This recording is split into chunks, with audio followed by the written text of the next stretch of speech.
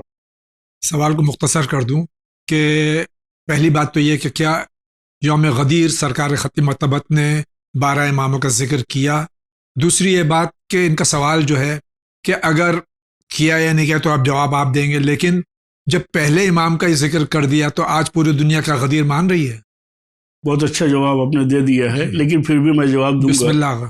کہ غدیر سے پہلے پیغمبر اسلام نے، نبی کریم نے 12 اماموں کے نام، القاب اور ان کی شکل و شمائل، ان کا قیافہ جی باقاعدہ ذکر کیا ہے، جسے تاریخ اور حدیث نے نقل کیا ہے. جی شیخ سلیمان قندوسی حنفی، انہوں نے اپنی کتاب ینابیع المودہ میں وہ تفصیل کے ساتھ وہ حدیث لکھی ہے جس میں ایک ایک امام کا نام اور ان کے القاب اور ان کی شکل و شمائل کو بڑی تفصیل سے بیان کیا گیا ہے. جی اور خود صحیح مسلم اور صحیح بخاری میں 12 اوصیاء اور 12 خلیفہ کا ذکر ہوا ہے، جی جن کے پہلے جو ہیں وہ حضرت علی علیہ السلام ہیں. جی لہٰذا یعنی غدیر میں تفصیل سے تو 12 اماموں کے بارے میں نہیں ہے، لیکن ان 12 اماموں کے سر چشمے حضرت علی کے بارے میں ہے.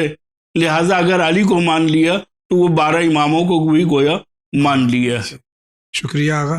آپ کیا کہنا چاہتے ہیں؟ السلام علیکم. اور سر کیا حال ہے؟ ٹھیک ہو؟ خیریت ہے؟ طبیعت سے ٹھیک ہے؟ اور سنو. الحمدللہ. ہم ایسے ہی کرتے، آپ جواب بھی نہیں دیتے، کیا ہے آپ کو؟ تو ایک مسئلہ ہے سر، جب انسان عمرے پہ جاتا ہے نا تو طواف النساء ہر عمرے پہ واجب ہے یا زندگی میں ایک بار واجب ہے؟ یہ ضرور جواب دینا، ٹھیک ہے؟ چلو اللہ خیر کرے انشاءاللہ. حج اور عمرے میں طواف النساء ایک بار یا جتنی بار کریں اتنی بار طواف النساء واجب ہے؟ ہر احرام کا آخر جو ہے وہ طواف نساء ہے. جی ہر احرام کا. جی اب جتنی مرتبہ حج کریں گے اور احرام حج باندھیں گے، اور جتنی مرتبہ عمرہ کریں گے اور عمرہ یعنی احرام عمرہ باندھیں گے، تو اس کا اختتام جو ہے وہ طواف نساء اور نماز طواف نساء کے اوپر ہے. جی یعنی زندگی کا اس سے تعلق نہیں بلکہ احرام سے تعلق ہے. جی جتنی مرتبہ ہم احرام باندھیں گے اس کا اختتام جو ہے وہ طواف نساء اور نماز طواف نساء. شکریہ آغا. اگلا سوال. حضرت السلام علیکم. ہم لوگ ہوٹل چلاتے ہیں، اگر کوئی بھی آیا جہاں کھانا کھایا، کھانا کا چھوڑ کے جا رہا ہے تو گناہ ہم لوگ کے اوپر ہے کہ جو چھوڑ کے جا رہا ہے اس کے اوپر؟ السلام علیکم. جو ہوٹل کے مالکان ہیں یا کام کرتے ہیں، لوگ وہاں کسٹمرز آتے ہیں، کھانا کھاتے ہیں، اس میں چھوڑ دیتے ہیں، تو اس کا گناہ گار کون ہے؟ دیکھیں، پہلی بات تو یہ ہونا چاہیے کہ کھانا اتنا ہی منگائے جتنا اس کو ضرورت ہے، جی اور جو منگایا اس کو کھا لے. جی اور اگر خدا نخواستہ وہ چھوڑ کے جا رہا ہے تو ان کی بھی ذمہ داری بنتی ہے کہ اس کھانے کو ڈسٹ بن میں ڈالنے کے بجائے اس کو پیک کر کے ضرورت مندوں تک پہنچا دیں. جی اس لیے کہ ہوٹل کے سامنے ضرورت مند کھڑے رہتے ہیں جن کو کھانے کی ضرورت رہتی ہے. اگر کسی نے خامخواہ کے لیے کھانے کو چھوڑ دیا ہے تو وہ بھی گنہگار ہے، اور انہوں نے ڈسٹ بن میں ڈال دیا تو یہ بھی گنہگار ہے. شکریہ آغا. آپ کیا کہہ رہے ہیں؟ السلام علیکم. میرا نام سید ریاض حسین جعفری، میں ناگپور شہر سے بول رہا ہوں. علی جناب علی جاوید جیدی صاحب، حجت اسلام اور اراکین چینل ویل کی خدمت میں بہت بہت سلام. مجھے حقیر طالب علم اور حجت الاسلام مولانا سید محمد حسن جعفری صاحب کو غدیری پیغام کا 7 جولائی روز عید غدیر 2023 3 بجے چینل ویل میں موقع دیا گیا. ساری دنیا تک یہ پیغام انسانیت، پیغام غدیر اور مباہلہ پہنچا. میں بہت شکر گزار ہوں. اسی ضمن میں مباہلہ قریب ہے یا مباہلہ اور مناظرے کا فرق بتائیں، اور اسی عید کی خوشی میں چینل کی حوصلہ افزائی فرمائیں، دام درہم سخن مالی تعاون فرمائیں. سوال کیا ہے کہ حضور پاک حضرت محمد مصطفیٰ صلی اللہ علیہ وآلہ وسلم نے مدینہ منورہ سے کسی کو بھی ساتھ میں کیوں نہ لیا؟ وجہ بیان فرمائے. نمبر 2، مباہلے کی آیت کا سبب نزول اور شان نزول بیان فرمائے. سوال نمبر 4، نصارہ عیسائیوں کے بڑے عالم دین ان کے چہرے کو دیکھ کر کیا کہا، اور جبکہ جناب زہرا سلام اللہ علیہ پردہ حجاب میں تھی؟ میں چینل وین کو شکر گزار ہوں. اللہ حافظ. یہ تفصیل مباہلے کی کم از کم اشرا درکار ہے. جی، اس کے لیے تو کم سے کم جتنے ان کے سوالات ہیں جی یہ جی اس میں مختصر سے وقت میں بہرحال جی ان کے جی سوالات جو ہیں یہ جواب دیجیے اس کا دیکھیے، مباہلے اور مناظرے کا فرق فرق انہوں کیا نے ہے؟ معلوم کیا ہے. جی تو پیغمبر نے مباہلے سے پہلے مناظرہ کیا تھا، جی یعنی اپنی بات رکھی جی اور جناب عیسیٰ کو خدا کا بندہ اور نبی ظاہر کیا اور ثابت کیا، اور وہ لوگ خدا کے بیٹا اور روح القدس بتا رہے تھے، جی لہٰذا یہ مناظرہ ہو رہا تھا. جی لیکن جب یہ طے پایا کہ نہیں، اب یہ باتوں سے ماننے والے نہیں ہیں، تو پھر یہ طے ہوا کہ خدا کی بارگاہ میں جھوٹوں کے اوپر لعنت کی جائے. جی تو جب خدا کو حاضر و ناظر جان کر کے اس کی بارگاہ میں جو برحق نہیں ہے اس کے لیے لعنت کا مطالبہ اور جھوٹوں کے اوپر لعنت کا مطالبہ کیا گیا، جی تو پھر اس کو مباہلہ کہتے ہیں. جی بہت بہت شکریہ. اگلا سوال. السلام علیکم مولانا صاحب. ہمارا سوال یہ ہے کہ علم جعفر کیا ہے؟ کیا یہ جائز ہے؟ اور کیا اسے امام جعفر صادق علیہ السلام نے اس علم کو آگے بڑھایا، مطلب دوام بخشا؟ اور کیا یہ علم نجوم ہے یا اس سے الگ ہے؟ شکریہ، خدا حافظ. آپ ہمارے سوال کا جواب ضرور دیں. انہوں نے علم جعفر کہا ہے. جفر ہے. جفر، علم جفر کے سلسلے میں سوال ہماری جی، جی، بہن جی. کا. جی علم جفر جو ہے وہ علم نجوم یا باطنی علوم میں سے ایک علم ہے جی جو ائمہ علیہ السلام کو دیا گیا تھا، جی اور خاص اولیاء اللہ کا جو حصہ ہے جی یہ عام لوگوں کو نہیں سکھایا گیا ہے، جی جس میں علم ماکان و ما یکون جو ہے وہ جی تمام سب چیزیں شامل ہیں. جی اس کا امام جعفر صادق سے ڈائریکٹ کوئی تعلق نہیں ہے. جی یعنی علم جعفر جو ہے وہ خود ایک مستقل علم ہے، جی لیکن امام نے اس کو لوگوں کو تعلیم نہیں کیا ہے، جی اور اس کا نام جو ہے وہ جعفر ہے، جعفر نہیں ہے. جی شکریہ آغا. آپ کیا کہنا چاہ رہے ہیں؟ فرمائیے. السلام علیکم مولانا صاحب.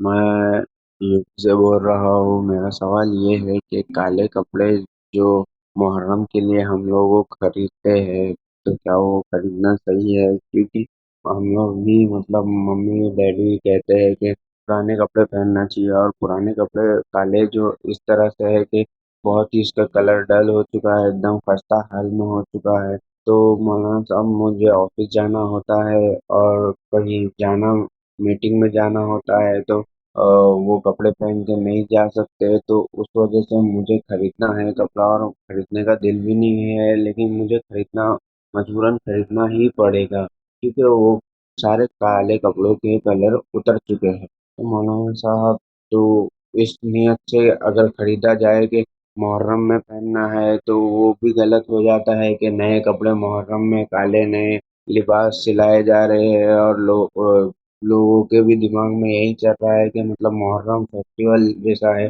منایا جا رہا ہے، دکاندار شاپ وغیرہ یہ سب. تو مولانا صاحب یہ کیا صحیح ہے؟ پلیز اس کا جواب دیجیے. اکثر علماء نے فرمایا ہے کہ اگر یقیناً ہم ایام اعظام میں سیاہ لباس زیب تن کرتے ہیں، وہ شناخت ہے ہماری تاکہ پتہ چلے کہ ہم عزادار ہیں. جی لیکن عین محرم میں یا محرم سے کچھ دن پہلے نئے کپڑے بنانا یہ کیسا ہے؟ اگر بنانا ہی ہے، ضرورت ہے، تو کیا ہم ایک آدھ مہینے پہلے نہیں بنا سکتے؟ آگا جی دیکھیے، ان کے سوال میں بھی ان کا جواب بھی ہے. جی ہاں، انہوں نے مجبوراً کہا ہے. جی دیکھیں، ہمارے ہاں رسم یہ تھی کہ پرانے کپڑوں کو رنگ کر کے جی پہنا جاتا تھا ایام اعظام میں، جی لیکن اب انہوں نے مجبوری بتائی کہ آفس جانا ہے اور ان کی روٹی روزی کا مسئلہ ہے، اور عام حالات میں ایسے لباس لوگ جو ہے پسند نہیں کرتے، اور اس سے معیشت کے اوپر اثر پڑ سکتا ہے. تو اگر مجبوری ہے تو پہلے سے اس کی تیاری کر کے، یعنی خاص کر محرم میں اس کو نہ بنائے بلکہ پہلے بنا کر کے اس کو استعمال کر لیں تاکہ کم سے کم وہ پرانا ہو جائے. جی شکریہ آغا. آپ کیا کہہ رہے ہیں؟ السلام علیکم. شفیق احمد میں بات کر رہا ہوں. قبلہ میرے جو چچا زاد بھائی ہیں ان کا گھر میرے گھر کے بازو میں ہے، اور وہ اپنی فیملی کے ساتھ آؤٹ آف انڈیا گئے ہیں، تو تھوڑا چابی وابی مجھے دے کے گیا ہے گھر کی. تو ایسا ہے کہ میں نے کیا کیا ہے کہ ان کو بنا بتائے کچھ لوگوں کو اس گھر میں رینٹ پر رکھ دیا ہے. تو کیسا ہے یہ شریعت کے حساب سے، یا بنا بتائے میں نے کسی کو رکھ دیا ان کے گھر میں، وہ کیسا ہے؟